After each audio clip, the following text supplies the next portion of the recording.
সুন্দর পোশাক না, পকেটে টাকা রাখুন। বিপদে আপন মানুষরা শুধু জ্ঞানই দিবে। 5,000 টাকা দিয়ে পোশাক কিনাচ্ছে, 1,000 টাকা দিয়ে পোশাক কিনে 4,000 টাকা পকেটে রাখা ভালো। কারণ বিপদে যাদেরকে তুমি আপন মনে করো তারা শুধু জ্ঞানই দিবে, টাকা না। সবাই, তুমি যদি কোনো ভুল করো সবাই খুঁজবে যে কীভাবে শাস্তি দিব, সবাই খুঁজবে শাস্তি দেওয়ার জন্য। কিন্তু আমার আল্লাহ রব্বুল আলামিন আমাদেরকে খুঁজে যে আমার বান্দা আমার কাছে কিভাবে আসবে। আমরা গুনাহ করলেও আল্লাহ বলে যে তুমি তওবা করো।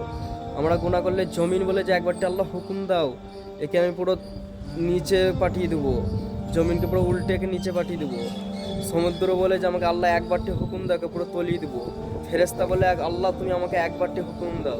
কিন্তু আল্লাহ বলে যে না রে, বান্দাটা তো আমার, সে গুনাহ করুক না। তাই সবসময় পাশে যাদেরকে না আপন মনে করছো তারা আপন না, একমাত্র আপন হচ্ছে আল্লাহ। দুনিয়াতেও আখিরাতে সবসময় আমাদের পাশে থাকে। আল্লাহ বলে যে আমার বিধানগুলো মেনে তোমরা সন্তুষ্ট থাকো, কমেতেই সন্তুষ্ট থাকো, আখিরাতে তোমাদের কম আমলেতেই আমি সন্তুষ্ট থাকবো ইনশাআল্লাহ।